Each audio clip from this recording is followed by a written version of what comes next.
In 2012, BWF launched Shuttle Time in an effort to popularise badminton, and the recent VICTOR Oceania Championships 2019 served as testament to the programme's success. This Oceania Championships, we have a junior team event, an open team event, junior individual championships and open individual championships. It's held every 2 years. This is what we call our big event. We love seeing badminton growing and looking at how much we are managing to be able to do in our member countries. We obviously can't do that without all the support we get from the BWF through the Shuttle Time program, the player development program, our coach education, and we're now also going into para badminton. So it's a collective worldwide joint programs that we're hooking into, and I think we're making a really big difference in the region. The junior teams here, particularly Cook Islands, Samoa, their players have done the Shuttle Time program, and they run a lot of Shuttle Time in our island countries.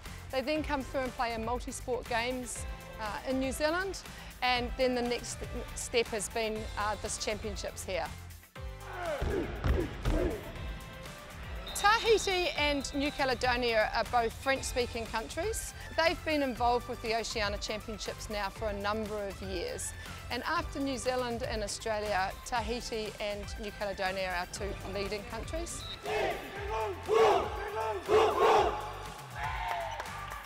So in New Caledonia, the most popular is football, basketball, volleyball, and also windsurf, surf, because we have a beach and beautiful sea, you know. Badminton, I think it's 15th rank of sport in New Caledonia. So I hope that with the Shuttle Time, it will be popular, yes, sports. Tahiti is only 300,000 people, and there is not only one island, there is 120 islands, so it's quite hard to reach everywhere.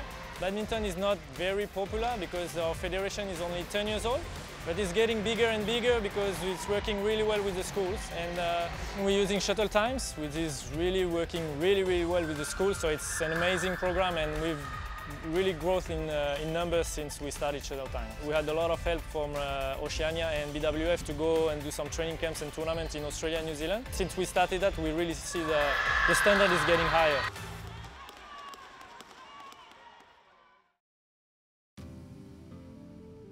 Nine out of the 15 member countries were present at the Oceania Championships. Some faced tougher obstacles getting to the tournament than others. I was in Samoa looking at the organisation for Pacific Games, and on the Friday night we travelled out of Apia, which is the capital, for 1 hour across to the other side of the island to a small village, and they had a fundraising activity for the junior team to come here to the Oceania Championships. And all the players and the coaches were doing performances, some dances, and they had a bowl out in front of them, and all the people in the village would come in and they'd put money into the bowl. And this went on for around 2 hours, and in total they raised over $3,000 US to be able to send the team here. It was a fantastic night because it showed that the whole village supported these young players to come and play Oceania Championships, and many of them have never left Samoa, certainly not played in a badminton tournament. Tonga, we've done a lot of work in Tonga. As a result of the Shuttle Time program, the players then come through into more of a performance program. So that's what we've got the junior team here. They had a lot of difficulties getting here. First of all, they didn't get their visa on time to travel to Australia, and one of the reasons was that the internet cable to Tonga, to the island, had been cut for 2 weeks. So it was difficult to get that visa processed, so they missed their plane.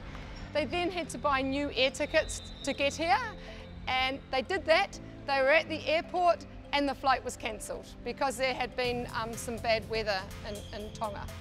So home again they went for the second time. They eventually got on another flight. They got here on Thursday at midnight, and the team event started the next morning. we managed to reschedule their match for a later time, but big day. But those young players and their parents were absolutely motivated to get their children here to experience these championships. What it says is how far that we have come in Oceania promoting badminton into our Pacific Island countries, and we just think it's great that it is badminton that is giving these young people the opportunity to travel and become better people